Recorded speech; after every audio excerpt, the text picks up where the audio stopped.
Dans ce conflit israélo-américain contre l'Iran, quel est le véritable rôle des télécommunications? Oui, nous savons tous que depuis le 28 février, les tensions au Moyen-Orient ont franchi un nouveau cap. Les États-Unis et Israël ont décidé de lancer des frappes contre l'Iran, visant ainsi les infrastructures militaires pour désarmer le pays et les dirigeants du régime afin d'y imposer la démocratie. L'Iran est bien évidemment rentré dans les représailles visant les bases militaires des États-Unis partout dans la région, même en Arabie Saoudite et au Qatar. Les missiles, les avions de guerre et les drones font donc la une des médias. Partout où nous rentrons, sur les réseaux sociaux ou même à la télé, Iran, Israël, boum. Mais il y a un élément clé qui saute au jeu dans toute cette actualité qui décide pourtant de l'issue de cette guerre, mais très discret dans les analyses et même sur les réseaux sociaux. Il s'agit des réseaux de télécommunications. Aujourd'hui, en tant qu'ingénieur télécom, je vais vous expliquer comment les réseaux permettent de détecter les attaques, transmettre les informations et même influencer la guerre.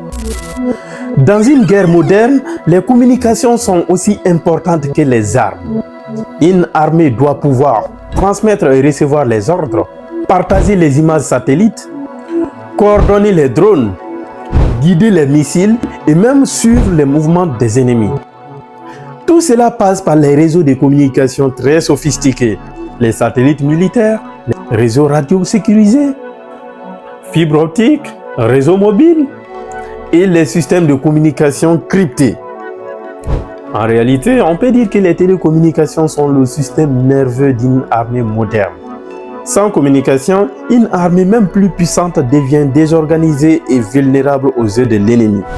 Beaucoup se demandent comment les États-Unis savent que l'Iran prépare une attaque. Comment ils savent d'ailleurs que l'Iran fabrique une arme nucléaire? Comment ils détectent les missiles lancés par l'Iran et décident donc de les intercepter? Eh bien, la réponse se trouve dans les télécommunications. Les grandes puissances utilisent les réseaux de télécommunications avec la technologie de très haute gamme. Premièrement, les satellites militaires. À travers ces satellites, ils peuvent observer les bases militaires, les mouvements des troupes et même des préparations des missiles qui seront lancés.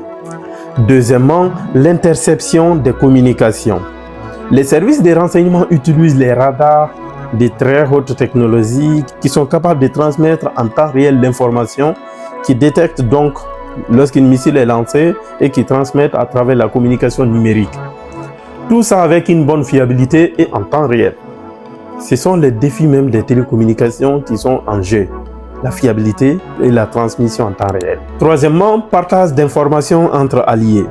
En temps de guerre, les grandes puissances partagent les informations avec leurs partenaires. Par exemple, selon certains analystes, les services de renseignement russes et chinois, c'est eux qui ont transmis les positions exactes de ces bases militaires américaines dans la région. D'où la précision de ces frappes iraniennes sur ces bases militaires. Mais ces informations se passent à travers les réseaux sécurisés, les satellites et même des systèmes de communication militaires. Car ces informations doivent être rapides et 100% fiables.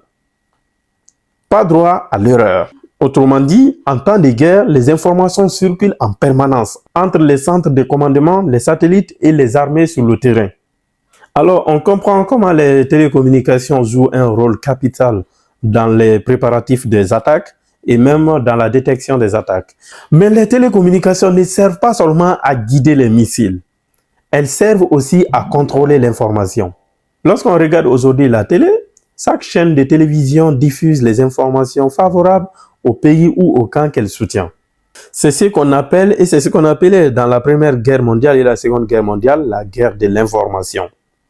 Mais aujourd'hui, la situation est différente. Avec l'Internet et les réseaux sociaux, les civils ont la possibilité de prendre directement les photos des bombardements, des déplacements des militaires et même des dégâts dans les villes pour les publier directement et instantanément sur les réseaux sociaux. Cela permet en quelque sorte de comparer les informations officielles diffusées dans les télés, souvent manipulées, aux images et témoignages venant directement du terrain. Les télécommunications jouent donc un rôle capital dans la bataille médiatique. Dans les guerres modernes, on entend souvent parler des missiles, des drones, des avions de guerre.